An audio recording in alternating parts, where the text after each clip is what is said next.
இயேசு என்ன எதிர்பார்க்கிறார் அதை பார்த்து செய்யறதுதான் நன்றி செயல்னு சொன்னேன்ல.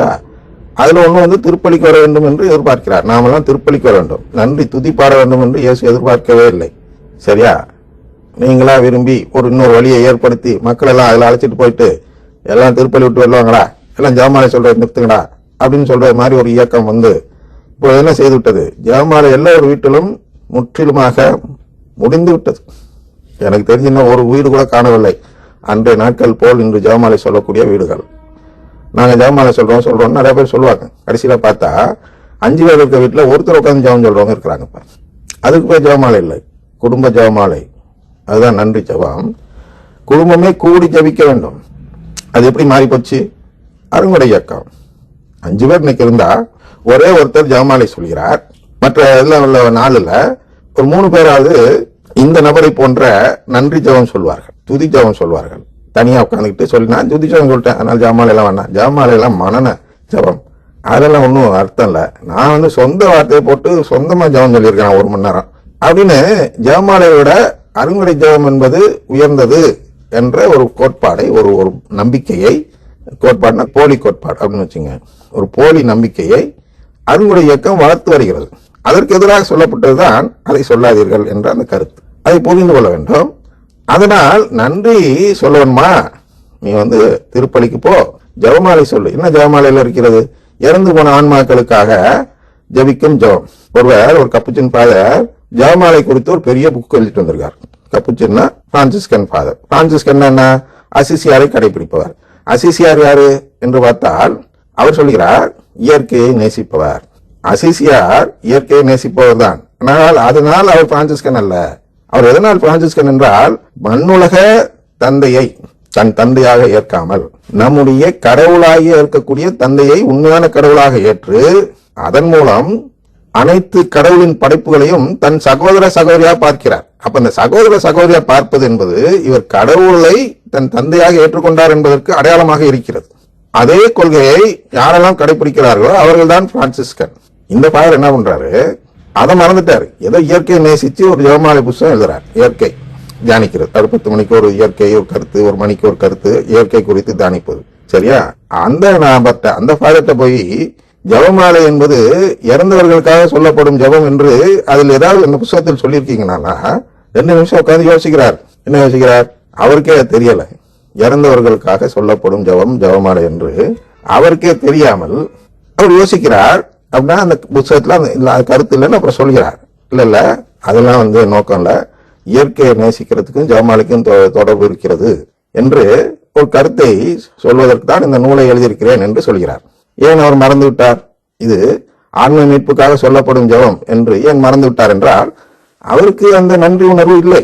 அதான் உண்மை. எந்த நன்றி உணர்வு? நாம் ஒரு குருவாக மாறியிருப்பதே கடவுளின் குடும்பத்தை வளர்ப்பதற்கு தான். கடவுளிடத்தில் அநேகரையும் கொண்டு வந்து சேர்த்து அவருடைய பிள்ளைகளாக மாற்றுவதுதான் தன்னுடைய கடமை என்ற உணர்வு அவரிடத்தில் இல்லை. அதனால் இங்கே ஒரு புஸ்தகம் பேர்ல வெளியிடணும் அப்படின்னு சொல்லி ஒரு புஸ்தகத்தை வெளியிட்டு இருக்கிறார். அதுக்கு உடனே அனுமதியும் கிடைக்கிறது வெளியிட. அதுபோன்று இன்று நிலைமை மாறிவிட்டது. குருக்கள் கூட தகர டப்பா, காலி டப்பா, எம்டி வெசல் என்று சொல்லுவோம் அல்லவா, அதுபோன்று நம்பிக்கை இல்லாத நபர்களாக மாறி வருகிறார்கள். இப்படி மாறி வருவதற்கு மூல காரணமாக இருப்பது என்பது இந்த அருங்குடை இயக்கம். அதுதான் நாங்கள் சொல்றோம், அந்த நன்றி ஜெபம் வேண்டாம். ஏன் வேண்டாம்? அதை வழிபாடாக கொண்டு சென்றால், கடவுளிடத்தில் அதை வழிபாடாக கொண்டு சென்றால் என்ன நடக்கும் என்றால், எனக்கு உறவு வேண்டாம் என்று நான் சொல்வதாக பொருள்படும். அப்ப அது வந்து உங்களுக்கு நல்ல செய்தியா, நல்ல விஷயமா, தவறற்ற செயலா? யோசிச்சு பாருங்க. இந்த நபர் தான் பல விஷயங்களை வைத்து மனதில் வைத்துக்கொண்டு வாதம் செய்கிறார். வாதம் வேறு, படிப்பு வேறு, அதாவது புரிதல் வேறு. இது வாதத்துக்குரிய செயல் அல்ல. வாதத்துக்குரிய வார்த்தையை நான் பயன்படுத்தவில்லை. இப்போ உதாரணத்துக்கு, இயேசு கை கழுவாமல் தான் சாப்பிட்டு வந்தார். பைபிளியத்துல சொல்லப்பட்டிருக்கு. அதனால நான் கை கழுவ மாட்டேன், நான் கை கழுவாம தான் சாப்பிடுவேன் அப்படின்னு ஒருத்தர் சொல்லி கொடுத்தால் அது வாதத்துக்கு தான் அது பயன்படும், மீட்புக்கு உதவாது. ஏன் நான் கை கழுவ சாப்பிடுறதுனால மீட்பு பறிப்போமா? பறிப்போவாது. அப்படின்னா ஆயர்மார்கள், குருக்கள் இவங்க ஏன் கை கழுவிட்டு சாப்பிடுறாங்க? அப்ப கடவுளுக்கு எதிராக செயல்படுறாங்களா? இயேசுக்கு எதிராக செயல்படுறாங்களா? இல்ல. கை கழுவாமல் அவர் சாப்பிடுறது என்பது ஒரு நிகழ்ச்சி, அது போதனை அல்ல, இயேசுவின் போதனை அல்ல. அது மாதிரி ஒருத்தர் வந்து நன்றி சொன்னார் என்பது ஒரு நிகழ்ச்சி. ஏன் நீங்களாம் வந்து நன்றி சொல்லல நான் எங்க போச்சிருக்கிறார் காட்டுங்க. இல்ல, நன்றி என்றால் என்ன? திருப்பலி, அதாவது அவருடைய உறவை கேட்கும் செயல். கை கழுவுறதுக்கு அது சம்பந்தம் இல்லை. ஆனா அதை சம்பந்தப்படுத்தி பேசினால் அதற்கு பேர் வாதம். இன்னும் சொல்ல போனால் இந்த தோமையார் நற்செய்தி என்றெல்லாம் சில ஒதுக்கப்பட்ட நற்செய்தி அப்போக்ரிஃபா என்று சொல்வார்கள். அதுல பார்த்தா இயேசு வந்து ஒரு மக்தலேன் மரியாளுக்கு முத்தம் கொடுத்தாரெல்லாம் இருக்கும். இப்ப பாத்தீங்கன்னா சமீபத்தில் இப்ப புதிய திருத்தந்தை அந்த நூல்களிலிருந்து மேற்கோள் காட்டுகிறார்கள். அப்படின்னா திருத்தந்தை நம்மளெல்லாம் வந்து பொம்பளைங்களை முத்தம் கொடுக்க சொல்றாரா?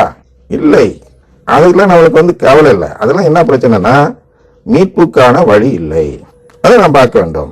கை கழுவுறது அது மாதிரி. இப்ப நன்றி சொல்றதுக்கே நம்ம பல மேற்கோள்கள் எடுக்கலாம். இவர் காட்ட ஒரு இடம் தானே, பல மேற்கோள்ல இயேசுவை நன்றி சொல்றார் தந்தைக்கு. அதுல எந்த நன்றி நம்ம மெயினா எடுக்கிறோம் அப்படின்னா ராபோஜனத்துல அவர் வந்து அப்பத்தை விட்டு நன்றி செலுத்தி தான் எல்லாருக்கும் கொடுக்குறாரு. அதுதான் நாம் எடுத்துக்கொள்கிறோம். திருப்பலி தான் நன்றி செலுத்தும் செயல் என்று சொல்கிறோம். அது வந்து தவறான செய்தியா அதை பரப்பக்கூடாது. ஒழுங்கா நிகழ்ச்சியை பாருங்க. நிகழ்ச்சி ஒழுங்கா பார்க்காம ஏதோ ஒரு வார்த்தையை பிடிச்சிக்கிட்டு மற்றவங்களுக்கு ஒரு துர்மாதிரியான செய்தியை சொல்லாதீர்கள். உண்மையான நன்றினா திருப்பலி. தவறான கருத்தா, தவறான போதனையா, அதான் பிரச்சனை. இவர் என்ன, தவறான கருத்தை பரப்பாதீர்கள். நாங்கள் தவறான கருத்தை பரப்பல. கருத்தை நாங்கள் எந்த ஒருபோதும் பரப்பவில்லை. நாங்கள் சொல்வதெல்லாம் போதனை குறித்து. எந்த போதனை என்றால் மீட்பு பெறுவதற்கு எது தேவை, எது தேவையில்லை என்று சொல்லி வருகிறோம். எது தவறு, எது சரி என்று சொல்லவில்லை. திருப்பி அதே இடத்துக்கு தான் வருகிறோம். தவறு என்று பார்த்தால் நீங்கள் மார்ட்டின் லூத்தர் கருத்தில் மார்ட்டின் லூத்தரை கடைபிடிப்பவர்கள் ஆவீர்கள். தவறா சரியா என்று யாரும் பார்ப்பதில்லை. அதை கடவுள் பார்ப்பதில்லை. வேற எதை பார்க்கிறார்? வேற எதை பார்க்கிறார் என்றால் நாம் கேட்கிறோமா கேட்கலையா, நாம் உடன்படிக்கை செய்தோமா செய்யலையா. ஏன்? உடன்படிக்கை தான் கேட்கும் செயல். அதனால என்ன சொல்லி வருகிறோம்? நன்றி செயல் என்பது திருப்பலி காண்பது.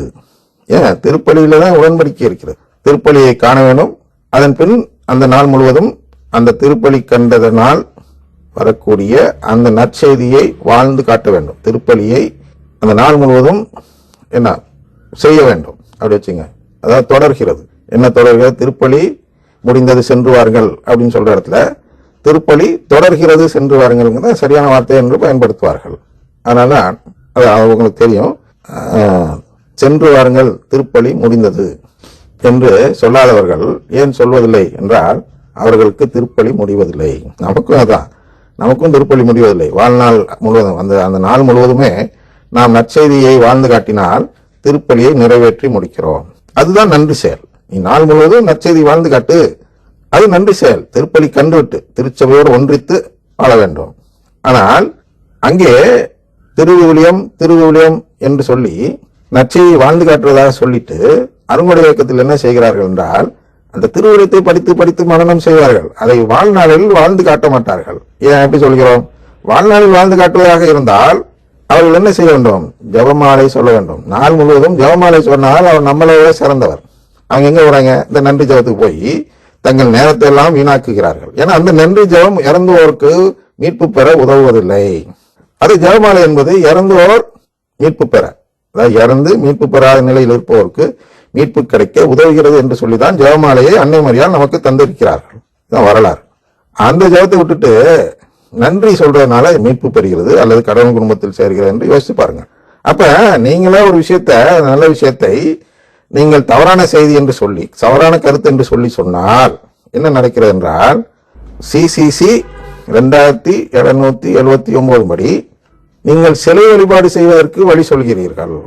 இப்ப உதாரணத்துக்கு பைபிள்ல தென்னனிட்டு வணங்கி நன்றி சொன்னார் என்று 17:16 லூக்கா 17:14 கூறியிருப்பதாக சொல்கிறார் அல்லவா? அப்ப அதே திருவிவிலியத்தில் சிலை வழிபாடு செய்யக்கூடாது என்றுதான் சொல்லியிருக்கிறது. அப்படியே நீங்க சுரூபங்களை வைத்து வழிபடுகிறீர்கள். அது வாதம் செய்தால் அப்படி வரும். அதனால் நாங்கள் மீட்புக்கு வழி சொல்லும் பொழுது நன்றி சொல்வதில் நேரத்தை வீணாக்காதீர்கள் என்று சொல்லும் பொழுது அது அப்படியாவது சொல்றது தவறு என்று சொன்னால் நாம் மீட்புக்கு வழி சொல்கிறோம். அந்த மீட்புக்கு வழி சொல்லும் போது அந்த செயலை தவறு என்று சொன்னால் அது எங்க போய் முடிக்கிறது? கடவுளுக்கு எதிரான செயலாக போய் முடிக்கிறது. சொல்றாரு, நீ வந்து நன்றி சொல்லு, நன்றி தவறில்லை, நன்றி சொல்லு, கரெக்ட். அப்ப ஜெபமாலை அப்ப வேண்டாங்கிற. அப்ப இது எங்க போகிறது என்றால் நன்றி சொல்வதில், அதாவது இந்த வாயில நன்றி, திருப்பலியில் நன்றி சொல்வதில்லை. ரெண்டுக்கும் நல்லா புரிஞ்சுக்கணும்.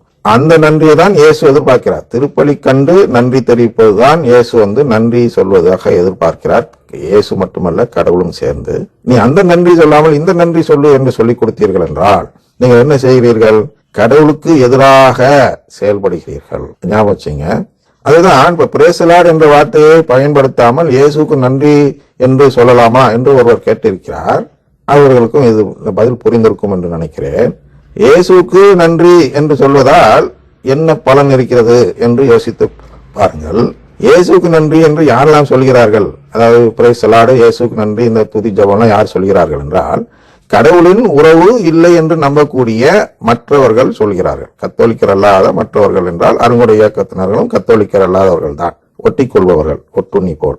அவர்களும் இந்த கடவுளின் குடும்பத்தை நம்பாதவர்கள். ஆனால் நீங்களும் உங்களுடைய ஜெபத்தில் நன்றி இயேசுவே என்று அவர்களுடைய வார்த்தைகளை பயன்படுத்தினால் நீங்களும் அந்த தவறை உணராதவர்கள், கடவுளிடம் உறவு கேட்கவில்லை என்றால் தவறு என்று உணராதவர்களாக இருக்கிறீர்கள் என்ற ஒரு நிலைப்பாடு வரலாம் அப்படின்னு வச்சுங்க. வந்துருச்சு, வரும் அப்படின்னா நான் என்ன சொல்லாம இருக்கிறேன். நாம் என்ன ஜெபிக்கிறோமோ அதுதான் அவர் கொடுப்பார். அதான் கேளுங்கள் கொடுக்கப்படும். நீங்க என்ன கேட்கறீங்களோ அதான் கொடுப்பேன், நான் மாத்திலாம் தரமாட்டேன் அப்படின்னு சொல்றார்.